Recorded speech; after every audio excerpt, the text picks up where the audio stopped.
shooting in Poway happened exactly 6 months after another deadly shooting, that one in Pittsburgh at the Tree of Life Synagogue. 11 people died there. According to the Anti-Defamation League, anti-Semitic incidents are way up across the U.S. as well as Europe. Joining us now is Dr. Charles Small, the founder of the study of global anti-Semitism and policy, to give us some perspective on why hate crimes may be on the rise. Thank you for joining us. Thank you. I'm honored to be here. It's unfortunate that it's under these circumstances. First, your thoughts on what happened yesterday? Well, it's horrible. We're seeing more and more of this kind of violence, particularly against people who are in sanctuaries, who are praying. We saw this in New Zealand and Sri Lanka, in Pittsburgh, and now here in San Diego, in the San Diego area. And it's very troubling and extraordinarily it's violent and disturbing our democratic society. So this is your life's work.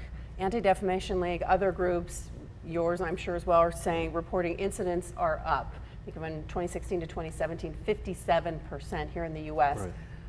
On a global perspective, like, what are you seeing? What is the reasoning for this? So I think the reason is we have the rise of anti-Semitism and hatred in three areas. We have the extreme right, and the white nationalists are sort of re-emerging in the United States and even in Europe.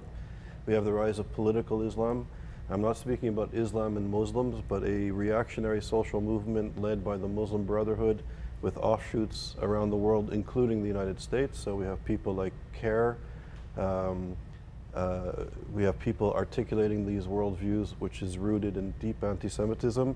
And we have the extreme left also articulating intolerance against Israel and against Jewish people. And I think this rhetoric and this discourse is having an impact on people's actions.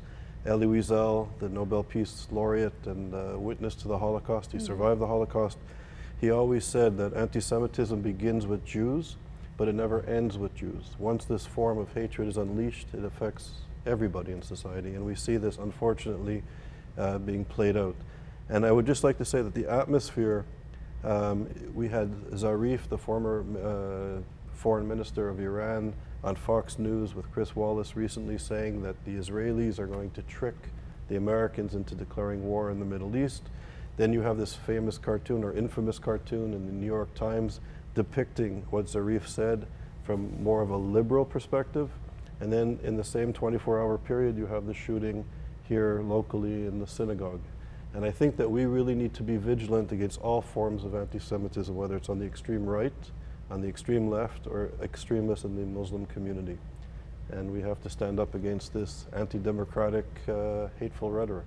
Yeah, there was a recent survey of 16,000 Jews in Europe talking about 90% saying they've seen a surge in this anti-Semitism, and nearly half say they're afraid to even take part in events, things that really affect their day-to-day lives. Is that what you're hearing also? Exactly. The same survey, which I also read, shows that 40% of those surveyed are thinking of leaving Europe. So particularly in France and Belgium, even in the United Kingdom, a large percentage, if not majority, of Jewish people who've lived there for many generations are thinking of leaving because of the anti-Semitism on the extreme left, the Muslim extreme anti-Semitism, and the rise of nationalism. Before we let you go, one more question. So this rabbi who was shot yesterday, he gave this beautiful talk, I don't know if you got to see it, about peace and really kindness leading the way.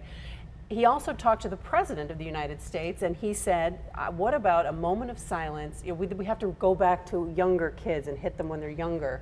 What about this moment of silence at school, just so that kids can have a moment to reflect? And he said he talked to the President about that. What are your thoughts about how do we stop it earlier?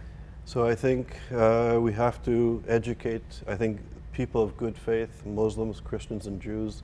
And there's almost an organic movement beginning of people coming together. Last night in the San Diego area, there was a vigil in I believe in a Catholic church where Muslims and Jews were invited, and all Christians were invited to have a candlelight vigil.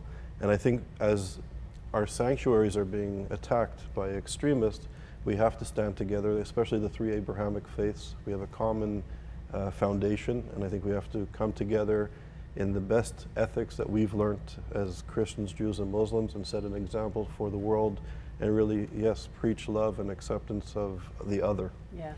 Dr. Charles Small, thank you for joining us, giving us your perspective. We appreciate it. It's an honor to be here. Thank you. Thank you.